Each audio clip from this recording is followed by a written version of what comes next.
So a lot of you have been asking, where do we go from here, right? I didn't qualify for AIME. Can you give me advice on what I should do next? I totally get it. There's all kinds of kids in this situation. It's not going to be possible to really give specific advice to each individual commenter because I don't know your background. Like, I need to know what you've done and what you haven't done to kind of give you an idea of what might be a good plan going forward. But you also have to understand that anything that I say is just my advice. That's it. It could be wrong, right? It's just what I think would be a good plan based on my experience. There's no guaranteed path to get where you want to go. It's going to be a combination of, hard work, effort, and experience and things like that. Before we get to that, though, I wanted to go through announcements. There's now the Beauty of Math Discord server. It was put together for me by another channel run on Discord by a person who goes by Matrices. He is the admin for the server. I'm not going to be adminning on the server. He does check with me about what things I want as far as a bot or which parts of the channel that I want to have on there and things like that. But he's going to be running the moderator team or whatnot, and I will participate here and there. I'm not really on Discord a lot. Maybe once a day I'll stop in to check it out and see how things are going, read a few comments, and respond to any mentions if I see them. So yeah, that's something that he put together, and I'm really grateful for that. He runs another YouTube channel linked in my description called Explore Math, or rather it's linked in my channels page called Explore Math. He does some free classes. I'm not sure what he's offering right now or if he's still doing that currently. Might be in the future, might be ongoing. Not sure. You'll have to check with him. There is a website coming soon. It's in development. It will be at thebeautyofmath.net. It is not ready to go yet. Probably another week, maybe longer, depending on after the developer gets a certain progress done. I can decide if I like what I see or make some changes kind of thing. Maybe 1 to 2 weeks away from seeing that. Afterwards, I will be able to offer classes. I didn't announce this last year, but these are actually my books for my corporation that I founded last year called The Beauty of Math Incorporated. And that is basically what I did at the end of December last year. Started my own teaching company, and we'll see how it goes. So if you want to reach out for tutoring in the meantime or ask about classes, you can reach me by my email on my About page. But the website's coming soon. The last thing I want to mention here is PhiMC is having a math contest. It's going to be for elementary and middle school. They asked me to help support it, to donate something. So I donated a couple t-shirts for first prize in each of the 2 divisions and 1 hour of tutoring for free for each of the 2 divisions. It's being held March 1st to 3rd, and the info will be in the description of the video. So give it a shot. Check it out if you're in middle school or under, or if you have kids that are. That's where you can find it, description. Let's get to this part here. Yeah, so the AMC 10 and 12, did you qualify for AIME? For sure, for sure would be what? For sure would be 120 plus on the AMC 10 and 100.5 plus on the AMC 12. Right, so these 2 scores it's never been higher than that for a cutoff. It's not, to my knowledge, it's still not perfectly guaranteed, but it's like 99.9999% sure that you're going to qualify with those scores above that. So asking about those kinds of things in the comments, this should be common knowledge, hopefully, especially if you're scoring that high. As far as my rough guesses at what the cutoffs are, I wanted to point out this is a prediction. And just so you understand how predictions work, the Chiefs were widely predicted to win the Super Bowl.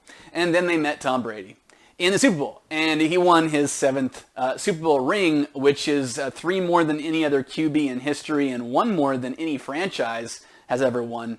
So pretty cool accomplishment. I hope you got a chance to see it or hear about it. This is something you're not going to probably see again in the era that we're in with the salary cap era, right? So pretty cool deal. If you don't like Tom Brady, I'm sorry. But he does like to ruin your dreams. Anyhow, on to my predictions. And I don't know. I don't have high confidence. I have more confidence that these 2 are about right And again, this is my prediction for top 2.5%. It could be that the cutoff is lower than that, even if this was the top 2.5%, because as noted in a recent video, which I've since delisted until I can get confirmation of the data I was looking at, they sometimes take a higher percent. Last year they took almost 4.7, 4.8%, something like that. I don't know exactly what it was without looking at the data again. So this is what I'm predicting. Again, Chiefs predicted to win Super Bowl. Lots of people predicted it. Very smart people. They were wrong, right? So we just don't know, and you won't know for sure for about 3 weeks. So we're talking end of February, early part of March, right before the AIME 1 is held. So for the 12A, I'm saying about 94.5. This is the top 5% prediction. And they say on the MAA website, they will always take at least the top 2.5%. They don't say it's exactly 2.5%. It says at least, which means they can take more if they choose to. That's their prerogative. In fact, they could probably even change this to lower if they wanted to. And what are we going to say? You know? So top 5%, these are my predictions for about where it would lie. I'm less confident on the B test. To be honest, I didn't take it under timed conditions nor the A. I took them after I had done the AMC 10s, and I'd already seen like 5 or 6 of the questions, so my score on it would be a little bit invalid, my feel for how long the problem takes, because I've already been exposed to like 6 or so of the problems. Take it with a grain of salt. Don't hold me to it. I don't want you to come back later and say, but you said that this was... No, I don't know. This is just a guess, right? Because people keep asking me, I'm trying to provide you with something, one central location where you can look at. It's this video. So now, what if you didn't qualify for AIME? If you did, I will make a separate video for that in the future about how to prepare for the AIME. I will be upfront and share this is not my specialty to get from AIME to USA, JMO, and AMO. I'm not able to answer every question on the AIME. And so I don't know all the best resources. I will try and do some research for you guys and put together from asking more experienced people what they thought was the best. But I'll tell you up front, the biggest and best resource is probably going to be past contests, which are all free online on the AOPS wiki. And so I would probably try and do at least the past 10 years before the test. That's a lot. They're 3-hour tests. Maybe you can only do half of that, Try to get those under your belt. What about people who didn't qualify for the AIME though? What next? I keep getting asked this, and again, I can't give specific advice to a random commenter that I don't know any background on. I don't know how many years they've spent preparing, or where they're at in their preparation cycle, or what books they've done, or how they scored. It's generic advice, right? And so I just wanted to give kind of that generic advice here rather than respond to every single comment, although I do try to do that. Sorry if I've missed a few. Got a lot more comments in recent weeks, and it was a little hard to keep up with trying to film and regular job and life and all that. So I also, by the way, took down the video where I talked about this, and on my community page, I made a post explaining why. I will not get into it here. You can read the post there. It's on the community tab of my YouTube channel. You can read, it's the top post explaining why I decided to pull the video for now until I have enough information that I'm definitely sure is correct. Because I don't want to be a spreader of misinformation, basically. So what about this? What do we do then if we didn't qualify? What does it look like? You basically have 2 choices, right? The first choice it's the easiest one, right? You're going to everybody likes easy, right? You give up. That's the first choice. You can do that if you want, right? You can't make it. Maybe you tried 2 years. Oh no. And you didn't qualify. And so this is your option number 1. It's simple. It's really, you don't even have to do anything. You just give up. That's it. You're done, right? Focus on school, focus on your sports or other extracurriculars. That's your prerogative and you're welcome to do that. But I kind of want to talk to everyone else. Everybody who doesn't want to give up, because hopefully that's not you, but if it is, honestly, no judgment. Maybe your situation is something different. You've got other things going on in your life. You're preparing to apply to colleges next year, whatever. There could be various reasons why you decide it's not for you, and I really don't want to mock those people. They probably have very good reasons for why they don't want to continue. But hopefully it's not just a matter of, I can't do this, I'm not good enough, and all that. Don't listen to that part of your brain that talks. Everybody has that part of their brain. You have to tell that part of your brain to shut up, right? And so then what you want to do is, right, we go back to the drawing board. Back to the drawing board. I put on here that failure is a great teacher. I think it was Michael Jordan gave a quote at one point, or Wayne Gretzky, one of the two, talking about how, you know, they watch at the end of the game, they make some game-winning shot or something like that, but really what you don't catch is all the times they failed to get there. In order to have success at a high level, I'm not going to lie, you're going to have to fail a lot. Failure needs to teach you. First, it's definitely going to teach you hunger, right? It's definitely going to leave that sour feeling in your stomach, like I thought I was going to get a 118, but then I sillied 6 questions and ended up here. Right? It's going to give that to you for sure. You need that. You need that failure. That failure is going to remind you next year to be more vigilant when you're reading the questions. To be more careful not to rush through 1 through 10, especially number 2 on the AMC 10B. Right? Why? Because you learned a lesson. And it was a painful lesson. It came on the AMC 10 with an AIME berth on the line.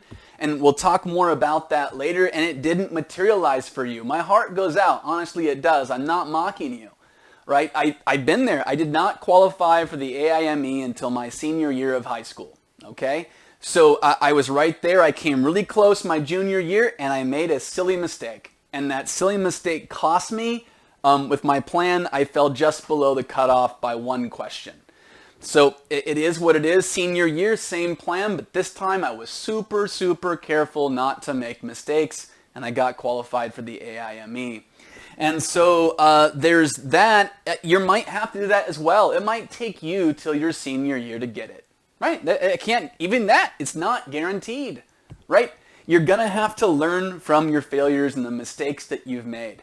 And I'll tell you exactly why I knew right away what was going on that problem number 2. And it's from innocuous passages that you probably skipped over when you were reading through Volume 1. I get told all the time still that Volume 1 isn't that helpful anymore for AMC 10. Maybe the older AMC 10s. Well, let me show you again why that's not exactly correct. Here we have, let's see if I can pull it up the camera here, 34 minus 24 root 2. This is page 62 of Volume 1 AOPS book. They solve it and they talk down here about how one of the solutions is 4 minus 3 root 2. But another solution, negative 4 minus 3 root 2, is also a square root of that expression. Which of the following two of the two do we want? Now you might think this is not the same, but I will show you in a second why it is. Notice they put this bomb here. The bomb is a warning. They even put on the far side in capital words there, capital letters, warning. When finding the, and you come back over here underneath the bomb, the square root of an irrational, always make sure you have a positive answer. But what do most people do? I can know this. I learned square roots already. I don't need to look at this. Gloss over reading while I'm eating my chip snack or my, I don't know, whatever it is you might be snacking on or doing while you're distracted. And they don't really take to heart what it said. This is here for a reason, and now you know what that reason is. And so if you look, they have negative 4 plus 3 root 2. And I'll talk more about this in a sillies video specifically addressing that concern. But it's the square root of, negative 4 plus 3 root 2, right, squared. And you have to understand it's the absolute value of that. So if it was 3 root 2 minus 4, then I would have to, consider that as well. Both things work. You might not know it, but a minus b squared is equal to b minus a squared. They both seem to work. But when you take the square root of a perfect square, it's absolute value. I talked about it in the solutions video, and now I guarantee everyone who fell for that trap will never forget it again. But what we have to analyze now is, what are you going to change about the way you study? Are you going to pay attention to the bombs that go off on these passages in the books that you're reading? are you going to take to heart? See, I made that mistake when I went through this book with my students as an adult. I didn't catch it because I wasn't paying attention. I wasn't being careful. And then I made that mistake. And you know what? Because I made the mistake, I took that knowledge and I didn't ever forget it again. Right? And now I'm very careful. Whenever I see that, I saw that on number 2, I knew in an instant. I knew it. I knew what was going to happen, and I felt so bad in that moment, but I'd already been taught by my own failure. Right? And so you now need to learn from yours. Right? Understand that a failed performance is not a failed person. Okay? Don't consider yourself a failure. Right? Your performance failed to get to where you wanted to go. Great. Now you get to work harder. Now you understand that what you gave before wasn't good enough. What you attempted before wasn't good enough. And again, you're back to your 2 choices. You can give up because you can't do it, or you can redesign your study process and move forward. What do you study? There's all kinds of things to study. Another thing that I will link in the description is in the contests and programs forum. Again, Evan Chen, who goes by VEnhance, he has made a post called Stop Looking for the Right Training. Many of you have seen it. And it talks about one of the things that it does is doing lots and lots of problems. And he links with blue links. You click the blue link, it takes you to another section where you can read it. And you're going to have to do lots and lots of problems, right? The more problems you've done of all kinds all the time, then the less likely it's going to be that you make a mistake on that. It's just like anything you've ever done in your life. The first time you rode a bike, you fell off and scraped your shins, right? But then after you've ridden the bike 1,000 times, you're a pro. Maybe you're doing stunts at the skate park or something. Maybe not, but you might see kids that do that. They've obviously got lots of experience. But what I guarantee is the number of times they fell down, way high, way high. And you've fallen down. What are you going to do about it? Are you going to get up? Are you going to go back? Imagine your study plan, the way you're going to approach problem solving. That's your choices. Or you can have a pity party and give up, right? That's your choice, okay? So, November test date. I don't know about this. There is a post on the forums, the AOPS forums, that came out about 2019 with email that was supposedly sent to competition managers. It's photographed in the forum. It's not a locked thread. No one has officially refuted this info, but I cannot find it on MAA's website. I am planning to call the MAA maybe on Tuesday and wait on hold and see if I can find some kind of answers from a customer service line about the statistics for past AIME qualifiers, as well as if the November is still the test date for the AMC 10 and 12. The idea was they were going to move it to November so that they had more time to process the exams, and there's not as much snow, so it's not getting stopped in the mail, assuming that they go back to an in-person testing format at some person in the future. However, with COVID coming up, I really don't know if it's still happening that way. I don't know. Maybe they decided to put it off one more year. They haven't released any news releases on it. I haven't seen any updates, and it's not on their website as far as when it will be for the 2021 school year. So I'm hoping to find that information out if this is still the plan. Because if it is, you will have 9 months from about right now to prepare before your next school year's test. The good thing about it, if it is in November, is seniors, because you can get your results back, or at least know what you scored, before you apply for your colleges in late December, especially your early acceptance school. So I think it's a great thing because some schools look at these things, especially like, tech schools, MIT, Cal Poly, places like that. They like to see if you qualified for AIME as well, or what your AMC scores were, depending on what program that you're going into. And so that's supposed to happen. I will update you when I know more, but for now, I don't know. I will link to the discussion that took place. You can read the forum thread for yourself. That's all that's known at this time, and there's been no new information that I've seen. If you know of new information, leave a comment down below for other people to help them out. What is the AMC 10 preparation playlist? This is where I would go back to. Some of you don't know about this. There's a playlist where I give a rough outline of what your training could look like. It's just a theoretical rough plan that you're going to have to modify to fit your specific needs. Right? Some people have said in comments that they didn't think Intro to Counting and Probability came up much anymore on the test, but last year there were 5 problems on the AMC 10A that had basically Intro to Counting and Probability kind of ideas. I encourage you to watch that video. It's in the prep playlist. The other one that you might watch, if you have more limited financial resources, is the budget version. So there's all kinds of resources out there for free, including Alcumus and For the Win and FTW. It's on AOPS servers, and there's several others as well.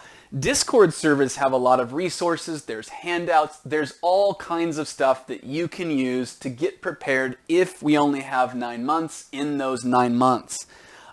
My guess would be that it's probably good to lay off of contests. This is just a prediction, or not prediction, but some advice by me. Maybe it's wrong. So I would say to lay off of doing heavy testing for about the next 3 months or so. Maybe do 1 test a week, maybe 1 test every 2 weeks, just to practice your skills.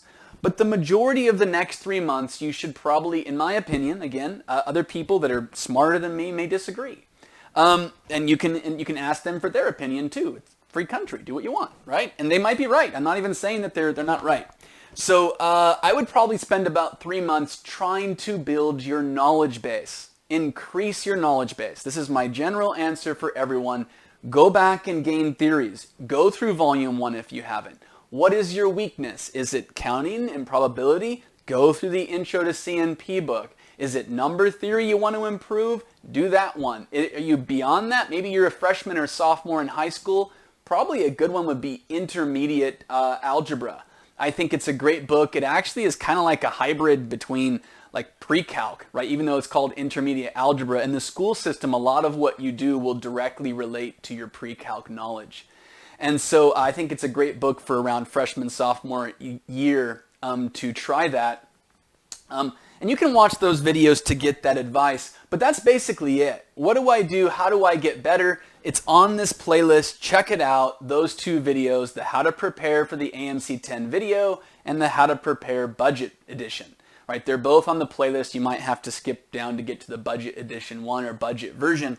But that's basically it. You need to figure out how to learn. Right? It's not just do problems, but once you've completed a problem, what are you doing with it on the other side? Are you analyzing it like the bomb mistake in the volume 1 book?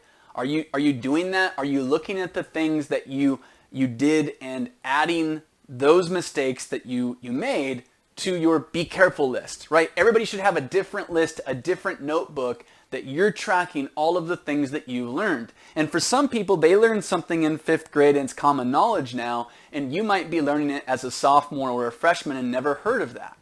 That's fine. We're all on different journeys. All of your notebooks will look different. You need to tailor make your notebook specific to you.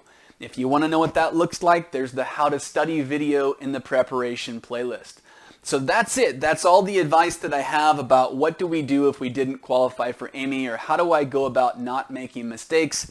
As far as the mistakes one, the sillies, I will try and do a video specifically just about sillies and talk about how to analyze the mistakes we've made and how do we process that information going forward into the future so that we can figure out how to proceed, how to improve over time. I hope this helps for all of that. It's just kind of an informational video. I will see you guys in the next one. As far as my solutions go, I'm going to be getting back to it as soon as I can. People are asking for AIME questions. I'm getting requests to finish the AMC 10A and 10B and 12A and 12B, but I don't have a lot of time to film now. I'll try and get to it as soon as I am able to do so. I hope you guys have a good holiday tomorrow, and let's figure out what we're going to do. Is it 1, give up, or are you going to go back to the drawing board and make a new plan about how you can improve? Let's figure it out.